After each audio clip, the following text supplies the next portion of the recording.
Hello and welcome to this episode of Interwoven. My name's Adam Roxby, the Director of Communications here at The Weave, and I'm so excited to bring you this episode.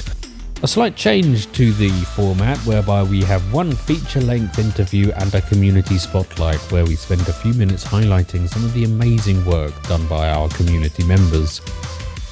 Remember, if you want to be a part of our community and get featured on a future episode of the podcast, then all you have to do is head over to the community, which is at wearetheweave.co.uk.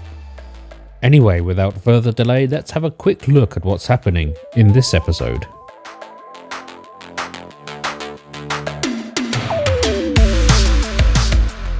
James Cracknell speaks to Sarah Neilson, PhD, who speaks about her business, which is all about writing for the medical field and the challenges that presents. James also catches up with Dominic Tyler about his business, which we've previously featured, all about environmental disposal of electronic waste. So let's get started with our first conversation with Sarah Neilson, PhD.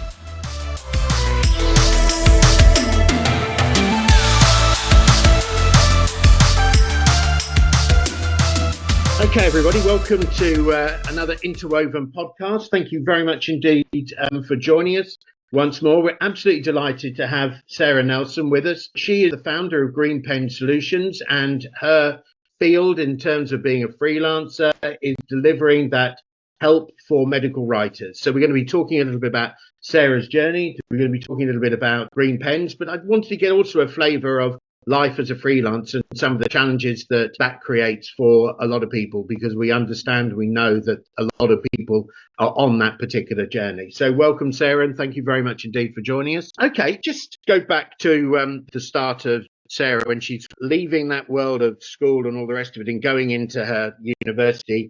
Did you have a mapped out career at that point, or did this all sort of kind of emerge over a period of time? No, I didn't have any sort of long-term career goal, to be honest. When I first I did quite a lot of studying. So I did a PhD, did what they call postdoc research for a few years. And then basically after I was doing that for about 5 or 6 years, and I just didn't know what to do. I knew that wasn't right for me. And then I stumbled into this profession called medical writing, which nobody's ever heard of, but it's quite a booming industry in the UK. And it is basically sort of creating medical communications on behalf of mostly pharmaceutical companies, but also like healthcare charities, academic institutions, and so on. So we're sort of experts in scientific communication. So yeah, I started doing that in about 2006, and I worked in one of the many medical communications agencies that are in the UK. And even throughout that time, it was never really a goal to sort of, go out and start my own business. I really enjoyed working for that company for a long time. So it wasn't until quite late in my career that I decided I was going to do this. Presumably you had a scientific background when you, yes. Was that your first degree when you did, was that a science-based sort of kind of environment? Yeah. So I did biology as my degree, and then once I'd finished that, I got a job for the company that was soon taken over by Pfizer. So I was doing like lab-based research, and I liked that for a lot. As I say, I did that for quite a few years. And in terms of that mindset, because often people who have kind of a scientific mind, they have a very sort of analytical, exploratory kind of way of doing things. Did that when you were in that kind of research area, do you feel that kind of mindset helped you to discover where you wanted to go? Or? Yeah, that was important. And I think looking back on it as well, like when you're doing these scientific experiments, every tiny little detail matters, because, if you change just one tiny thing, then you can't reproduce the results. That sort of scientific attention to detail has been really important as a writer as well, because you have to, notice every tiny little mistake. Every word that you use is scrutinized. Does it mean this, or does it actually mean something else? So that's been, I think, really, really useful for me as well. Do you feel that in terms of it, if you reflected not just on the outcome of the writing, but on your career, did that kind of mindset help you as well? That kind of exploratory, but also testing out different things, making things work. Does that bring something to you as a freelancer, as you and your career? Or? Yeah, I mean, now that I've been doing this for about 4 years, I do realise that a lot of starting your own business is actually a lot of series of experiments in a way.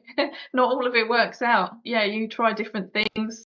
and then you go with what works. So that definitely helped me. And I think you're right. And I think that from our perspective, that's one thing that we try very hard to sort of get people to realize is that, business is exploratory and testing and doing lots of different stuff. And you've got to have a mind to do that. But it's quite interesting when you come from I didn't come from a scientific background. So if you come from a scientific background, whether it brings an already reinforced appreciation of that kind of analytical work to businesses and to the way that you work as an independent. Yeah, I think it does help, but I think a lot of people, like coming from my similar background, as I say, I've got a PhD, people are often quite sort of high achievers and also very, very hard on themselves. So when something doesn't work, it can be quite difficult and you think, oh, what a failure, I did this wrong, I did that wrong. You have to, as I say, it's been quite a learning journey for me to let go of all of that and now think of it in terms of, all right, well, that didn't work for whatever reason. Let's try something different and move on and not worry about why it didn't work too much. Like you say, high achievers beat themselves up because it just hasn't panned out to the way that they want to be, or the goals that they set. When you're working through your coaching models with your creatives and the people who are writing, and you go into that field of coaching, is it an element of making sure that they're not constantly beating themselves up, that they are moving forward in a more resilient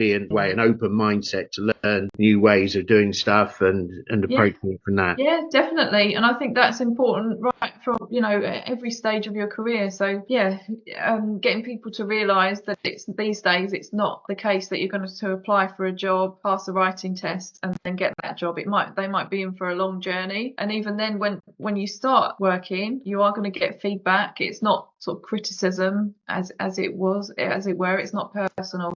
So resilience is definitely a big part of what I do as a medical writer. It's a key skill for people coming into this profession.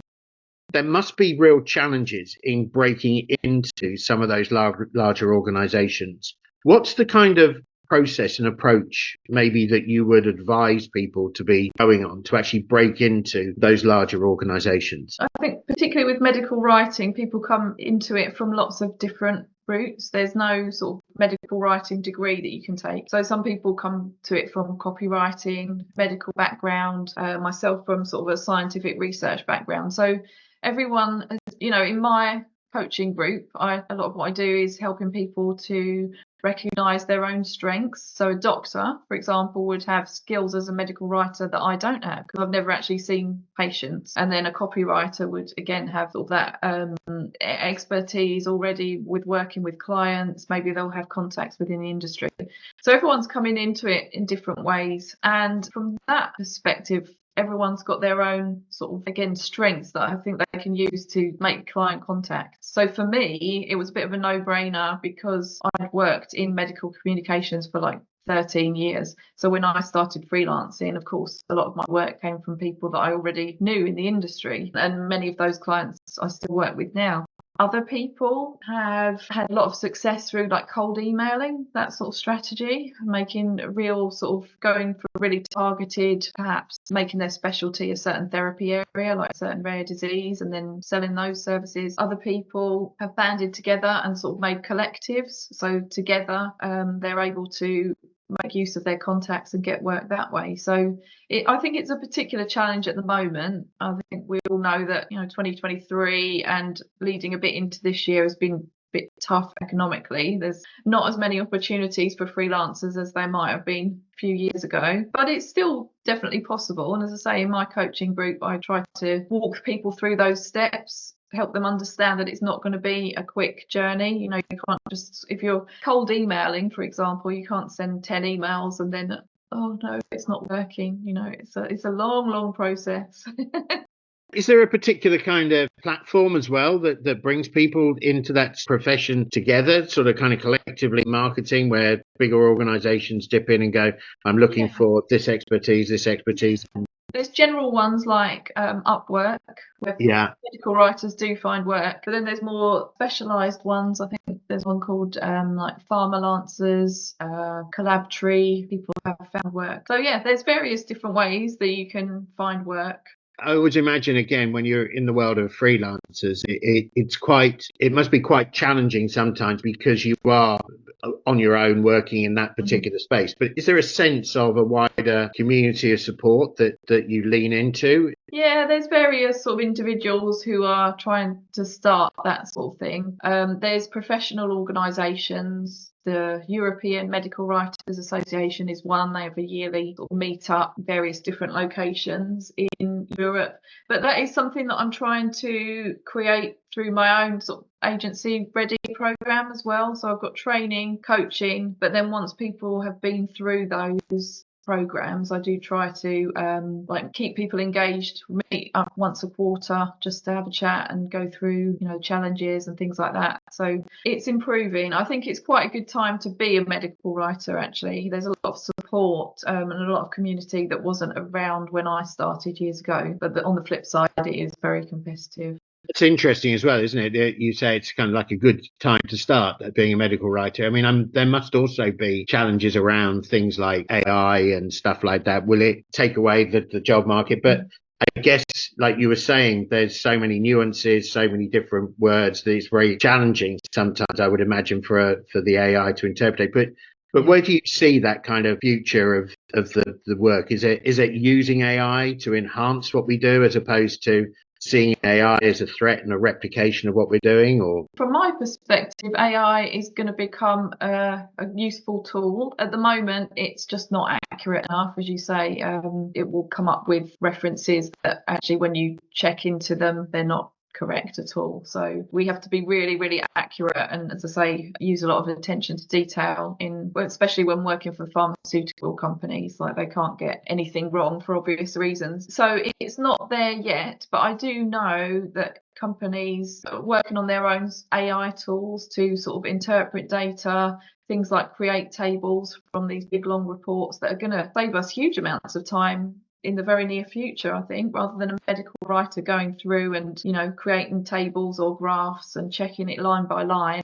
AI will do it in seconds, I'm sure. So I think the role will change, but I don't think there's any danger of the role disappearing completely. And I'm touching wood as I say that, because it's always a challenge, isn't it? And I'm a great believer in AI being a tool as opposed to being a replacement for the human, because I don't think AI, as it is at the moment, who the hell knows? I think they're talking about the next generation of AI as being almost sentient in terms of kind of its learning ability and kind of moving in there.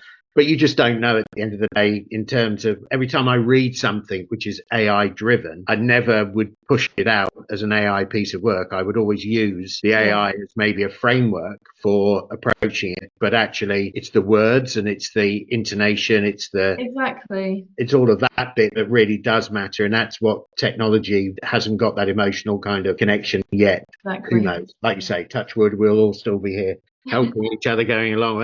Otherwise the human race will be destined for something else. But there you go. Okay, so in terms of the values of your business, this is something which I wanted to sort of touch on as well.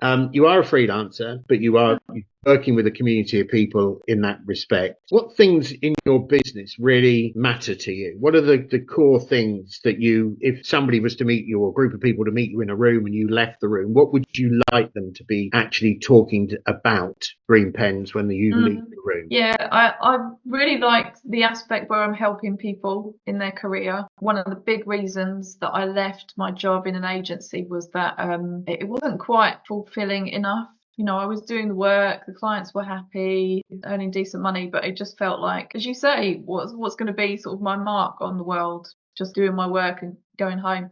So with Green Pen Solutions, it's good that I help people. It's really great when somebody emails me and says I've got a job offer, or a year into their job, they'll email me and say, I really love what I'm doing, thank you so much, and all that. So that's a big thing. In terms of writing, I've become very selective about what I work on, which is a luxury, I think, when you become really experienced in what you do. I can spot projects that I think I'm just really not going to enjoy that. So I'm going to pass on that and wait for one that's more sort of in line with what I do. What is that evaluation process when you look at it? Is it specifically the sector that doesn't interest you, or is it something other than that? Yeah, a little bit of both, really. Like usually the types of project, maybe it's too detailed, or I can see that it's sort of a lot of research into something that I don't know very much about. I've developed quite a lot of expertise in oncology these days. So, if somebody gives me an oncology project, I know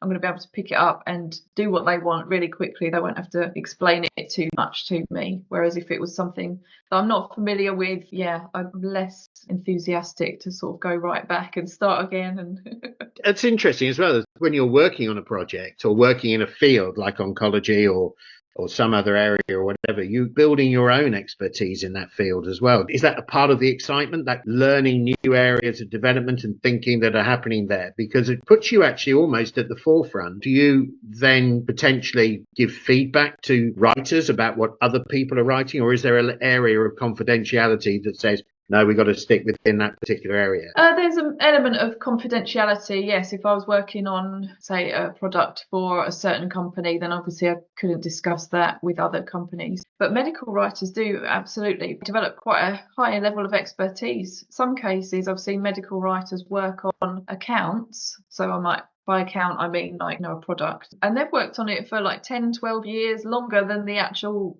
person who's working for the pharmaceutical company. Those people have sort of churned over, but the medical writer's still there, and they know the history, they've met all the doctors who are using it in the real world.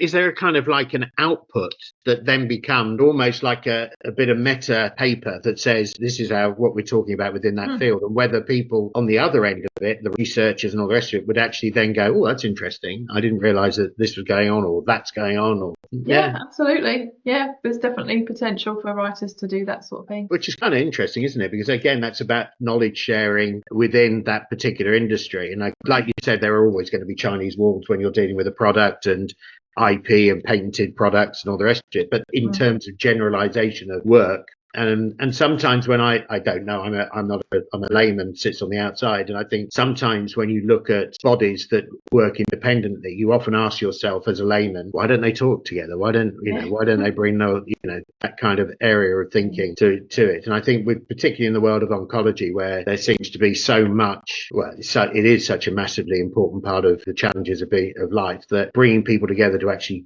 collectively drawing some of the dots would be kind of interesting. From the point of view of the direction of travel for Green Pen, where do you see the business going in that regard? Yeah, at the moment, my focus is on developing more training content. So I've got, as I say, a handful of courses out there at the moment, but developing those and helping people develop expertise sort of in those niche areas that I have expertise in.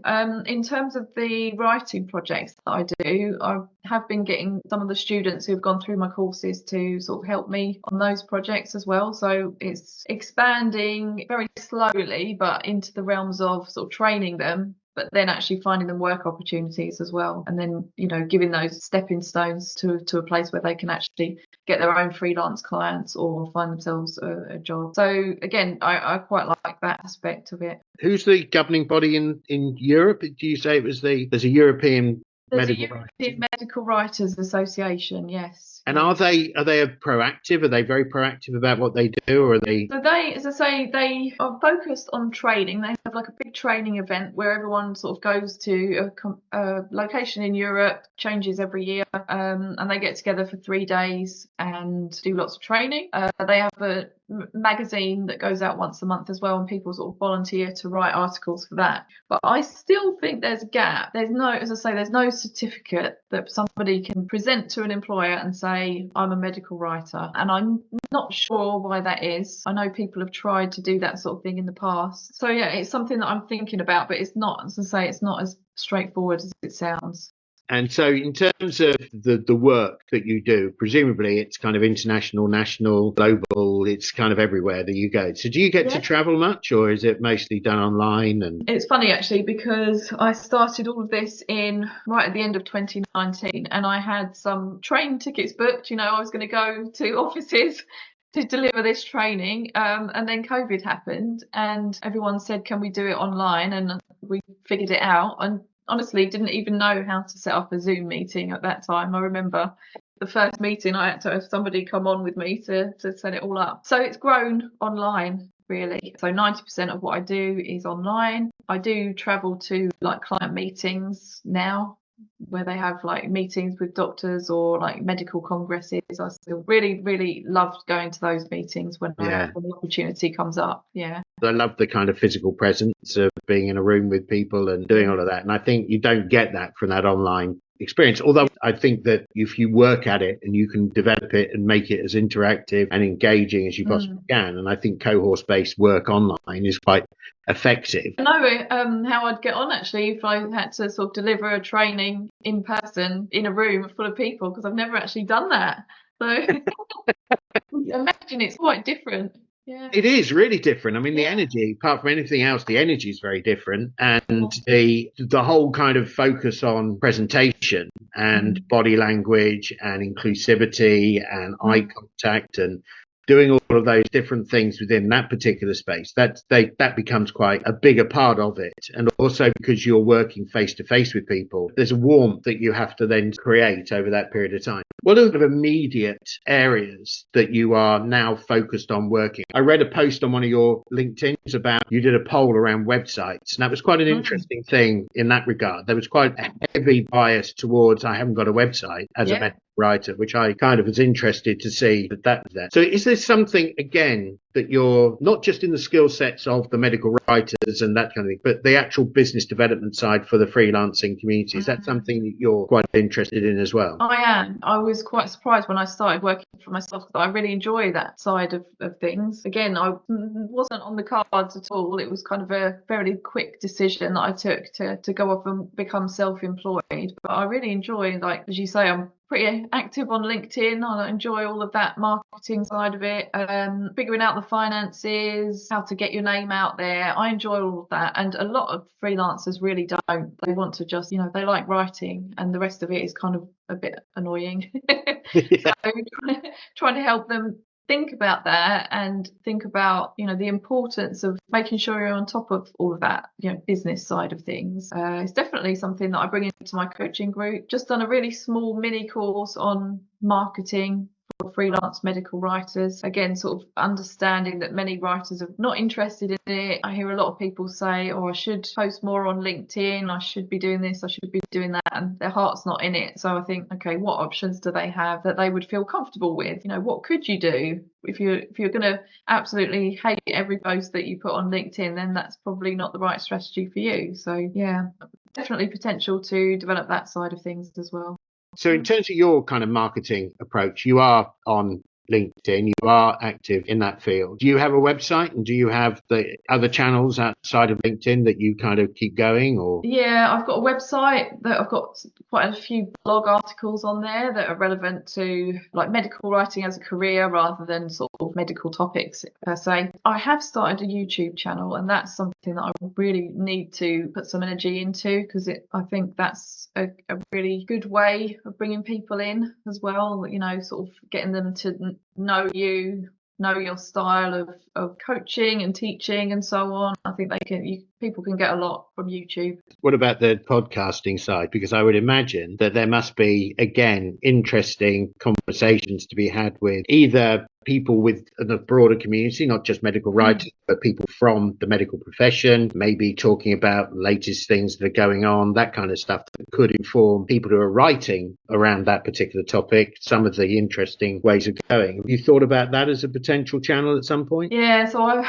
podcasting is not something that has interested in me, but for my training content, I have had chats like this with people that I have expertise that I don't have. So I think I've dipped my toe in. I wouldn't say I'm ready to start a podcast channel or anything like that, but I wouldn't rule it out either. No, and I think it's pretty popular, isn't it? It is, and it's a very, because it's a passive way of listening to to conversations. And it's kind of like, from our perspective, what we found is that if you make it broad and you make it interesting and you make it kind of not just about business, and there's challenges around that as well, and we've got it focused on, you know, kind of like the Essex community of businesses and startups and things along those lines. It does add value to the conversations, and it does bring people in to a different way of seeing things. So it's something I would say potentially from an outside perspective. I don't know whether there is a medical writers podcast out there or some description, but they're actually I find them quite an enjoyable way of having a conversation with people, actually remembering and capturing that conversation. And again, there's new technologies that allow us to do lots of different things with that information as well. So, you know, sort of kind of cut it up, move it around, figure it out how we want to sort of kind of use it in the future and things. So it's good stuff as well. Yeah.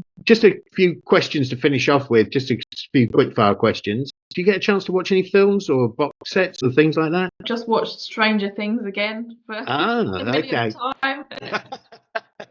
Still running up the hill. Yeah.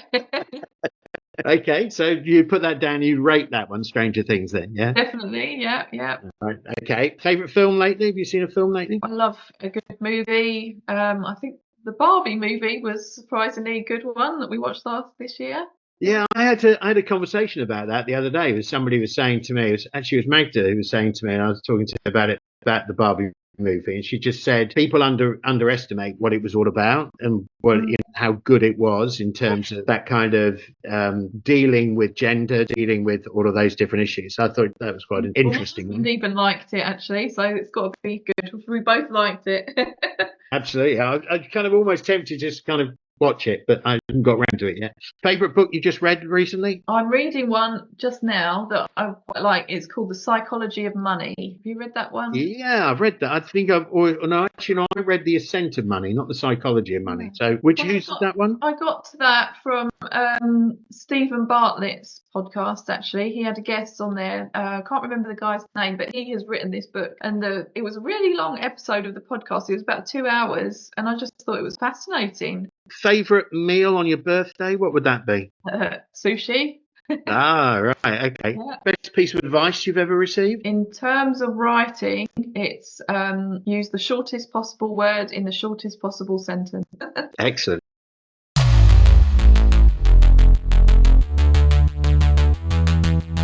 I guess the question of AI was always going to come up, especially for people working in the field of creativity and creating documents to a high technical standard.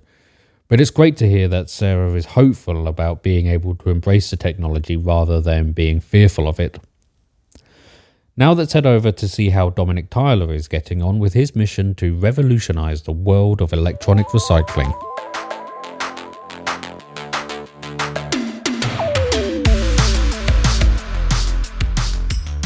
Absolutely delighted to say that we've got Dom Tyler back with us. He was in episode 4. So if you want to kind of refresh your memory about what he was talking about in episode 4. But I wanted to come back to Dom because he's been involved in one of these projects that's been bubbling away. And we did some work with him with iTeens last year when we worked around that. But it's been bubbling away. And it's a really interesting project. And it's around an organization or a business called Recycling. And I want Dom to talk a bit about that, his passions and enthusiasms for it and what this particular product can do. So welcome, Dom. Welcome. Great to have you back on the podcast. Tell me a little bit about where is Recycling at this moment in time. Cheers, James. Thank you for the warm welcome.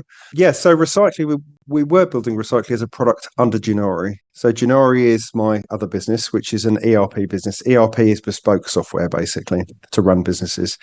And when I first bought Gennari around 6 years ago, the whole point was to look for a vertical, one single industry that I could build a product and resell into rather than lots of little bespoke projects. The ITAD industry emerged as the one to go for. So ITAD is IT asset disposal. These are the businesses that go and collect electronic waste, laptops, desktops, those type of things. And they try and make the most out of them. If they can refurbish and resell them, that's the best outcome. And then the second best outcome is being able to harvest the parts from them for other type of uses, even if that's the kind of the raw minerals. Because if that stuff goes into the ground, it's toxic for the soil, for the air, for the water systems, and it's just a bloody waste. And there's about 60 million tons of that goes into the ground every year around the world, which is utterly shocking. So these ITAD businesses, their job is to kind of make the most of that e-waste. And from what we learned over the years developing this product. They haven't really been enabled to do that in the best possible way. There's a lot of inefficiencies in the process because nobody's provided them with a cohesive system that manages their entire process from start to finish, from cradle to grave. So with our ERP experience, we set out to change that, because if we can double or quadruple their efficiency, them being the most prominent recoverers of e-waste, we could actually have an impact on that around the whole world. So that is our mission, really, to kind of vicariously, I suppose, reduce e-waste. Fabulous. When you say make the most of this e-waste, I remember I wrote an article going back a while ago now, Catching the Waves environmental scan. I was talking about jewelry industries recapturing and reharvesting waste in order to get the precious metals from the back of that. Is that the kind of thing that you're thinking of, or are there other sort of examples of where making the most out of this waste is becoming more and more relevant? That's the second best option. So to be able to harvest those minerals from e-waste is the second best option. See, the best option is to be able to use the equipment as a whole. A good example is, banks, military schools, anywhere where there's potentially hundreds of laptops, typically with sensitive data. Obviously, they can't chuck that in the bin anyway because it's got sensitive data on it. I mean, they can in theory, but it's obviously not a very good idea. So the ITAD businesses are then responsible for auditing all of those, giving some money typically back to whomever they're acquiring them from, and then trying to refurbish them, possibly upgrade them and resell them. So it's only as a backup that they harvest, the individual parts. There's very rare circumstances where there's nothing that can be salvaged from this equipment. So the ideal outcome, though, is that they get put back into circulation. So a bank, for example, they might have, they might write off laptops off their balance sheet after 3 years, whereas a school would have them for 5 years, perhaps. The ITAD process itself is quite unique because there's effectively two sales pipelines. You've got they call it inbound and outbound. So there's the acquisition side of things where you're looking out for these opportunities to collect, every time you've got 100 laptops, we're the people who take them off you. We destroy the data to this particular level. This is the percentage we'll give you back of the sales. And then there's the outbound side of things, which is typically e-commerce, usually B2B, but we'd like our system to help more ITAD businesses unlock B2C, so they could just have a website up and running. Usually they run as separate entities because business doesn't want to see their own laptops appear on the same website that they've just sold them to for 3 times the price. So they'll set up two of these separate entities, 2 separate websites for the inbound and the outbound side of things. So it's quite unique and vastly underserved. Is the platform that you've developed then, is that the platform that connects those 2 entities together? Yes, exactly that. So it starts from a website builder, which has got a customizable lead capture form where people can book a collection or a drop off. And they can put certain details about their equipment. They can either upload it, Excel spreadsheets with an asset list or photos. And then they can say we've got 50 laptops and we've got 20 desktops and all these monitors. They upload that so that appears inside the system in the back end where the ITAD workers are. They can go ahead and then process that, assign a contract to it, and then say to the customer, okay, well, we estimate you're going to have about this much money back from it. It varies from ITAD to ITAD, but they might want to then confirm that. So they'll go out, they'll audit the stuff. They'll come back and then say, okay, well, this is how much we'll offer you for these things.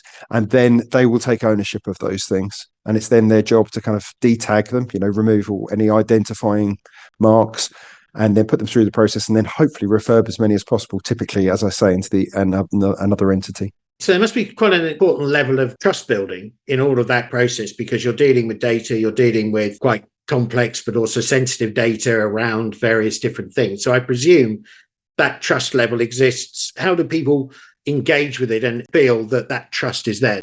So good question, James. So, obviously you get certificates of destruction. So every single hard drive that's destroyed has a certificate of destruction to prove that that's been the case with a unique identifier that links to the serial number of that hard drive.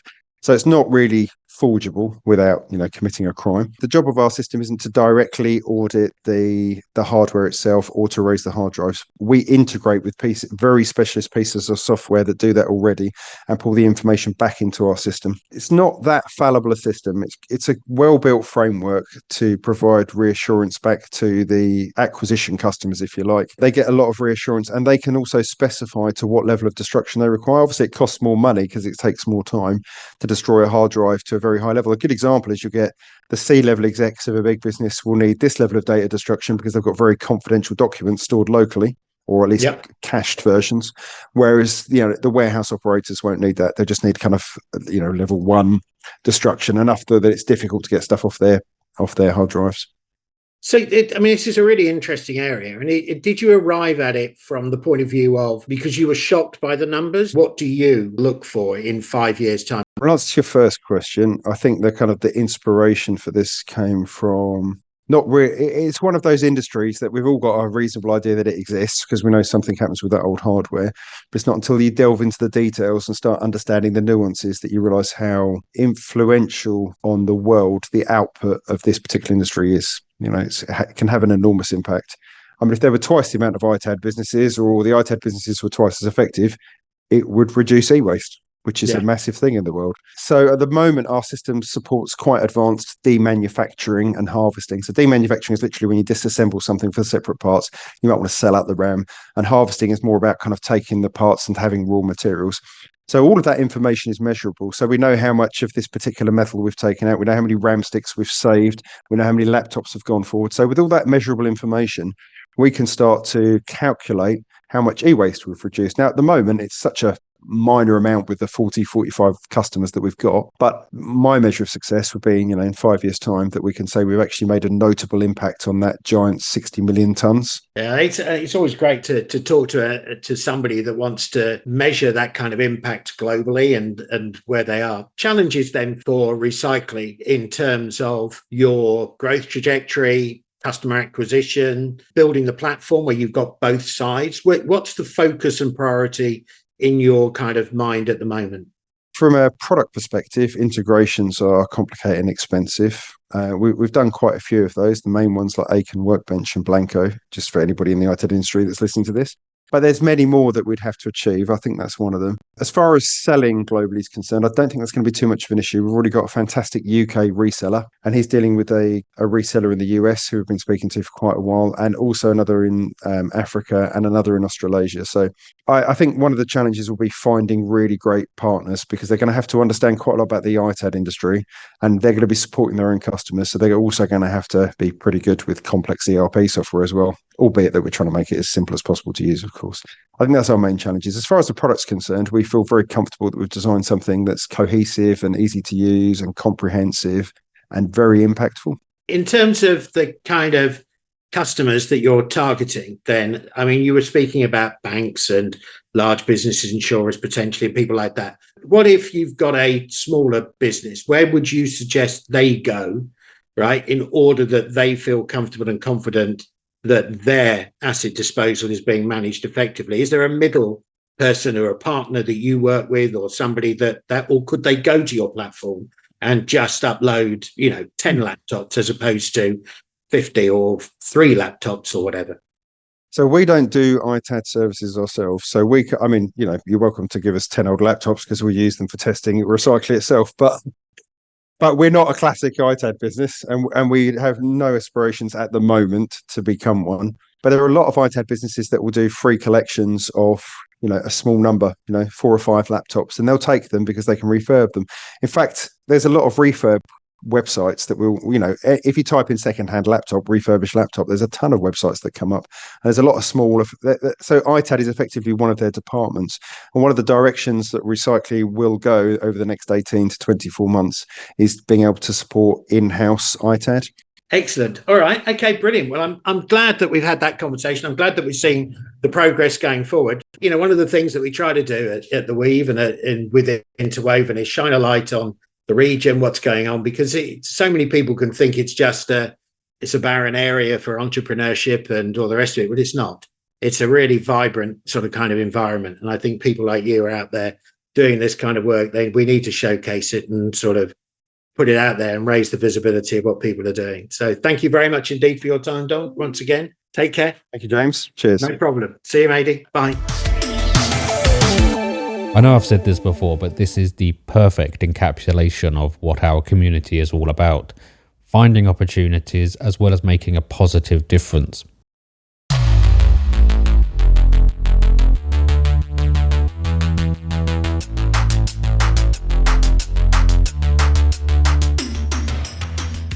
So that's it for this episode. Don't forget you can find all of our previous episodes and a supportive community over at wearetheweave.co.uk. It's free to join with plenty of opportunities for you to get as much value as you want out of it. I would also highly encourage you to visit the community at this time because there are some exciting changes happening right now. So if you want to get in there and take advantage of the new opportunities to be found, then now is a great time. Anyway, I hope you enjoyed this episode and I look forward to seeing you, as always, in the community. Bye for now.